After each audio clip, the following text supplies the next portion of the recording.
ثاقب نثار کی دونوں بیٹیوں کی شادیاں لاہور کی بااثر فیملی میں میاں مصباح الرحمان کے بیٹوں سے ہوئی ہیں، جس نے ثاقب نثار کے سمدی میاں مصباح الرحمان اور جس نے ثاقب نثار کے دونوں داماد مل کر 3 فارما کمپنیاں چلاتے ہیں، جن میں پاپولر کیمیکل ورکس، سرویر اور شازو شامل ہیں۔ چیف جسٹس ثاقب نثار نے اپنے سمدھی اور دامادوں کو فارما انڈسٹری کا ڈان بنانے کے لیے ایک کرپٹ شخص شیخ اختر حسین کو ڈرگز ریگولیٹری اتھارٹی کا سربراہ بنوا دیا۔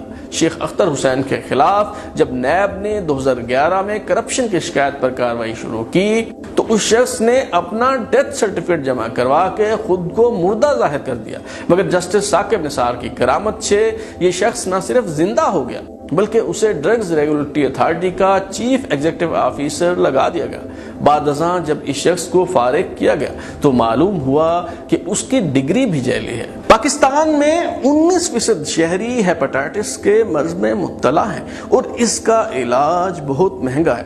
امریکی کمپنی جیلڈ کی ٹیبلٹس والڈی جو ہیپاٹائٹس کا علاج سمجھی جاتی ہیں، اس کی 28 گولیوں کی ڈبی درآمد کر کے 5,500 روپے کی بیچی جا رہی تھی، اور کئی فارما کمپنیاں یہ ادویات مقامی سطح پر تیار کر کے سوارڈی کی پیکنگ میں بیچ رہی تھی۔ ہیپاٹائٹس کے مریض کو یہ دوائی 6 مہینے تک کھانا پڑتی ہے۔ ماہرین کے مطابق 1 سال میں کم از کم 7 لاکھ مریضوں کو یہ 6 ماہ کا کورس کرنا پڑتا ہے۔ یوں فارما کمپنیاں 231 ارب روپے صرف ایک دوائی سے ہی کما رہی تھی۔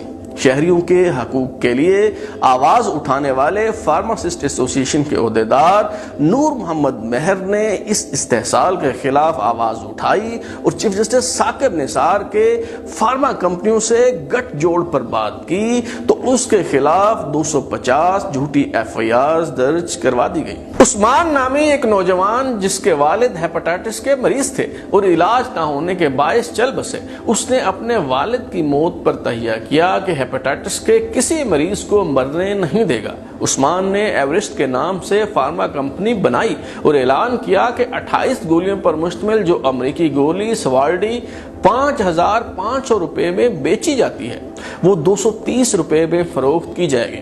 ڈرگ مافیا نے عثمان کی راہ میں روڑے اٹکانا شروع کیے۔ فیروز سنز لیبارٹریز جو امریکی دوائی کی درآمد سے اربوں روپے کما رہی تھی، اس کے مالکان کے داماد چودھری نثار وفاقی وزیر داخلہ تھے۔ چودھری نثار نے عثمان کے خلاف جھوٹے مقدمے درج کروا کے اس کی فیکٹری سیل کروانے کی کوشش کی۔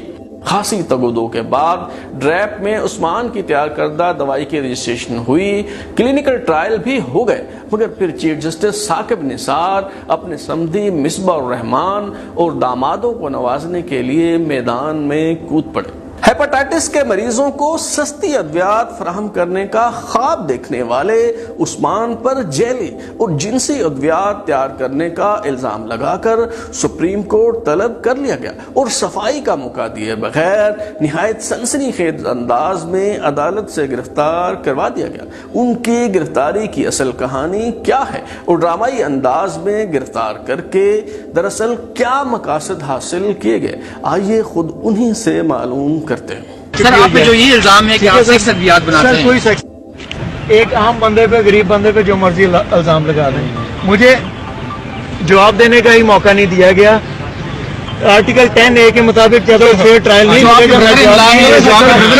جو DIG ہیں ان پہ الزام ہے کہ وہ آپ کی وجہ سے لوگوں کو ہراس کرتے ہیں۔ سر کیا الزام یہ ہے کہ نیب اور FIA ہراس کرتی ہے، وہ نیب اور FIA میں نہیں ہے، اور نیب کے کیا چیئرمین ان کے نیچے ہیں، اور جو اس ٹائم ڈرگ ریگولیٹری اتھارٹی کا چیف ایگزیکٹو ہے وہ نیب کے 2 ریفرنسز کے اندر مرا ہوا ہے۔ ارے یہ ساری کی ساری رجسٹریشن لیٹر میرے ساتھ ہیں۔ سپوریس ڈرگ جو سی ہے وہ لیبارٹری، صرف آپ کیوں کر رہے ہو؟ اتنے لوگ اور بھی بناتے ہیں تو پھر وہ تو رجسٹرڈ ہے، تو آپ کے ساتھ کیا مسئلہ ہے؟ وجہ کیا ہے جو صرف آپ؟ سر واحد میں ہوں جو سستی ادویات کے لیے ایفرٹ کر رہا ہوں پوری انڈسٹری میں۔ باقی سارے مہنگی دوائی بیچنا چاہتے ہیں جس میں 25 ارب روپے کی کرپشن ہے سالانہ۔